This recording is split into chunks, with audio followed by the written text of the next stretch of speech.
Bonjour, aujourd'hui nous allons faire un cours sur les soft skills. Ce sera juste un préambule, c'est-à-dire une introduction. Qu'est-ce que c'est que les soft skills? Qu'est-ce que c'est que les hard skills? Quelles sont les compétences qui font partie des soft skills?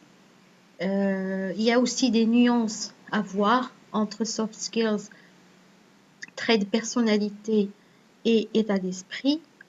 Donc on commence. La différence entre soft skills et hard skills. Bon, les soft skills sont des compétences académiques et techniques. Ça veut dire quoi? Ça veut dire qu'on les acquiert au cours de la formation ou par l'expérience. C'est le savoir, c'est-à-dire la connaissance, et c'est le savoir-faire, c'est-à-dire ce que je peux faire. Par exemple, la médecine. Je sais faire des opérations chirurgicales. Je connais les noms des médicaments qui relèvent de ma spécialité. Un autre exemple, la mécanique. Je sais faire la vidange. Je sais réparer une voiture. Dans la littérature, je sais rédiger un poème en alexandrin. Je sais rédiger un commentaire composé à partir d'un extrait de Voltaire, par exemple. Bien. Donc, les soft skills, quant à eux, sont ce qu'on appelle les compétences comportementales et sociales. Ce sont des compétences personnelles. Elles correspondent au savoir-être, c'est-à-dire des qualités personnelles et comportementales d'un individu au sein d'un domaine professionnel. Ça peut être au sein d'une entreprise, avec des clients, avec des collaborateurs ou avec des supérieurs. Les soft skills ne s'acquièrent pas grâce à l'école, ni à une formation. Vous les développez par vous-même au sein du travail, vous les utilisez quotidiennement lors de vos relations avec autrui. Bien.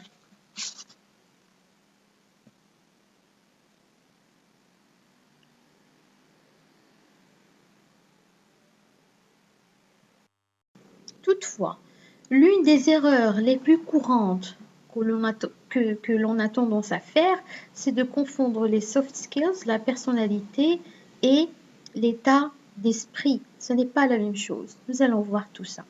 Les soft skills, ce sont, comme leur nom l'indique, sont des compétences. Et les compétences, ça se travaille.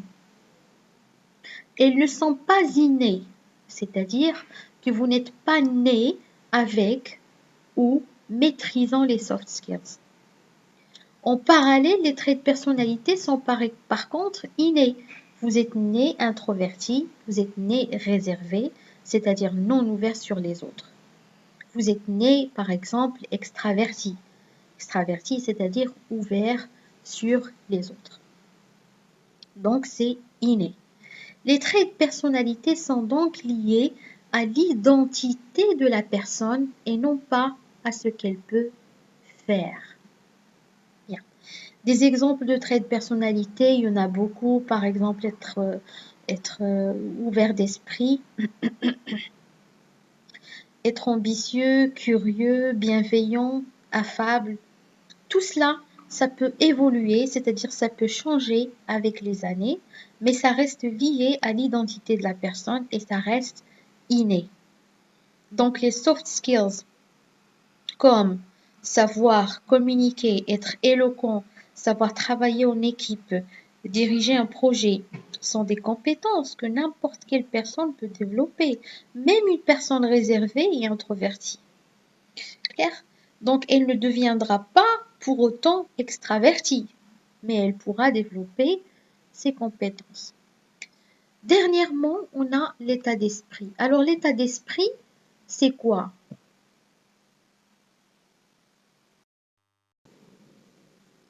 L'état d'esprit, c'est l'état psychique, affectif, c'est une sorte d'attitude intérieure, c'est un sentiment, c'est une humeur, émotion, etc., qui sont ressentis à un instant T et qui peuvent fluctuer, c'est-à-dire changer. Par exemple, la motivation et l'engagement. Un candidat, par exemple, peut se sentir motivé, engagé, mais démotivé le lendemain. Donc, dernièrement, il faut dire qu'il est dangereux de faire l'amalgame entre soft skills, personnalité et état d'esprit. Bien, donc on passe aux compétences.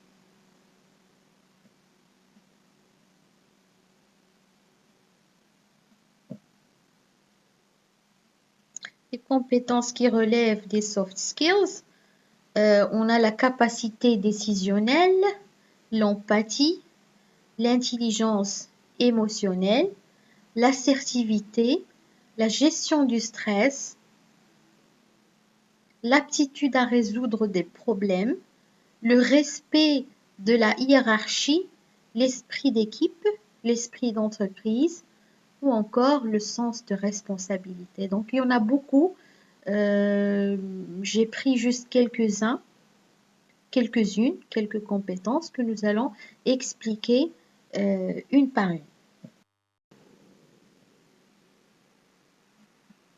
Donc la capacité décisionnelle. La capacité décisionnelle, c'est savoir prendre les bonnes décisions. Savoir décider, c'est être à l'écoute de ses équipes. Savoir identifier les idées porteuses, connaître le contexte du métier. Savoir aussi qu'une décision peut être mauvaise, donc prendre des responsabilités aussi le cas échéant. Deuxièmement, l'empathie. L'empathie, c'est le fait de se mettre à la place des autres pour ressentir ce qu'ils ressentent, pour reconnaître et comprendre leurs émotions et sentiments. C'est une qualité humaine très recherchée par les entreprises. Elle est très utilisée par les vendeurs. C'est un excellent moyen pour comprendre ses interlocuteurs. Donc, la personne, elle va se mettre à la place de l'autre pour reconnaître et comprendre ses émotions et sentiments, pour identifier ses besoins et lui proposer des solutions ou produits qui lui sont adaptés. Donc l'empathie, elle est au cœur de l'intelligence émotionnelle.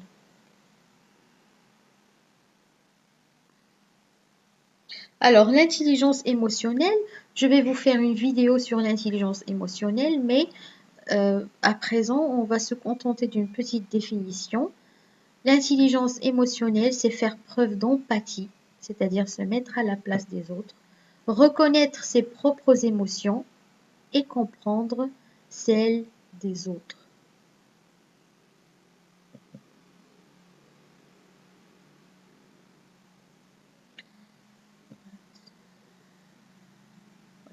L'assertivité.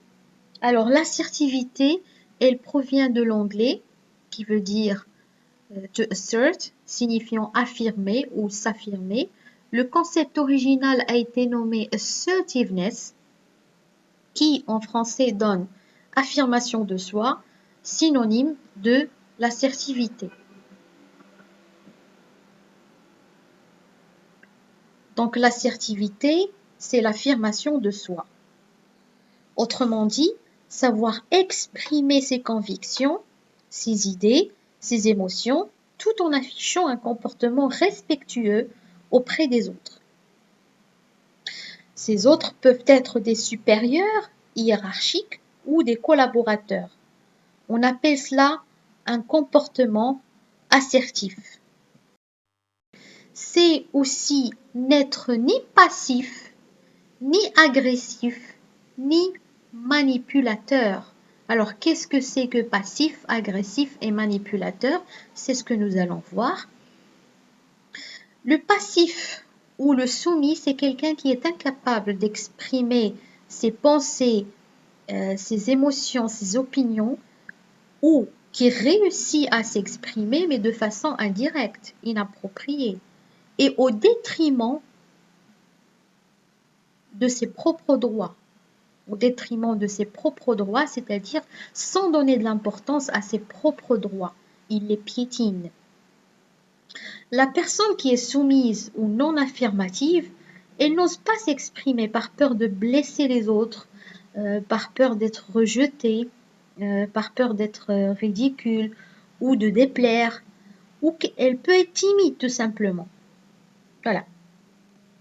L'agressif, quant à lui, par contre, lui, il ose s'exprimer, toujours.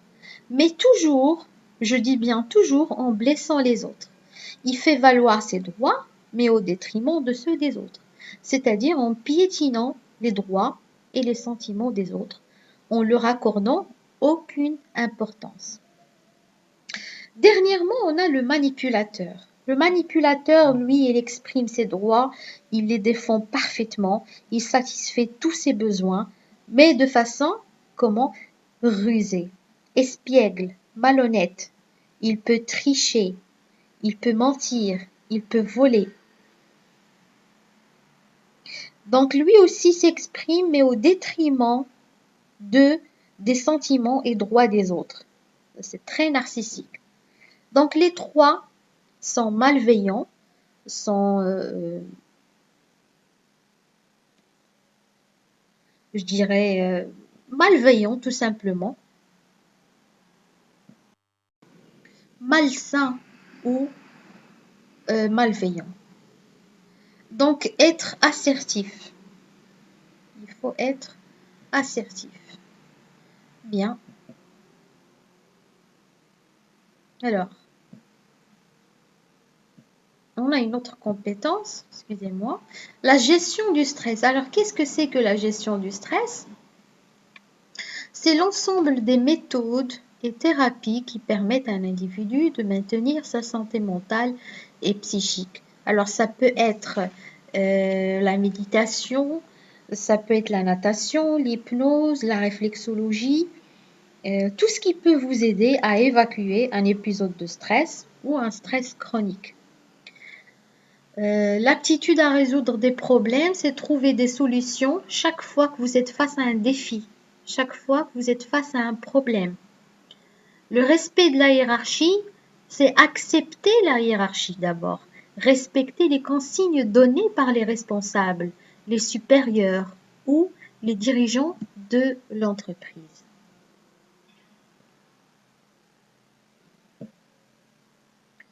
On a d'autres compétences. L'esprit d'équipe. Alors oui, l'esprit d'équipe, c'est faire preuve de solidarité, oui, avec les membres de son groupe. C'est privilégier la réussite du groupe plutôt que la réussite individuelle. C'est faire preuve d'altruisme. L'altruisme, c'est quoi? C'est quand on donne à l'autre sans rien attendre en retour.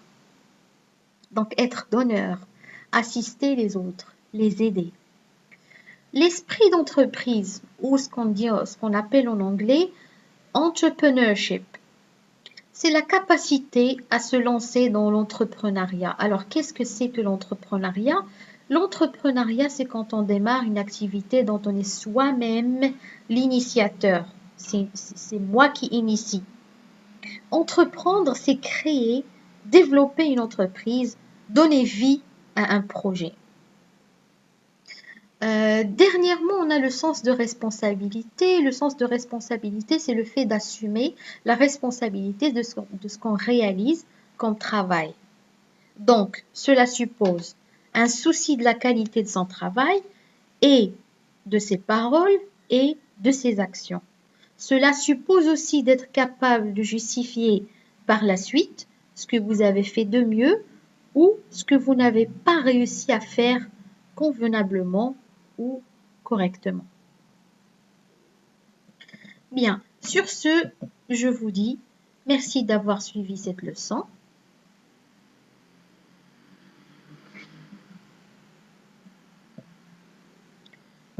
Et on se voit dans la séance prochaine.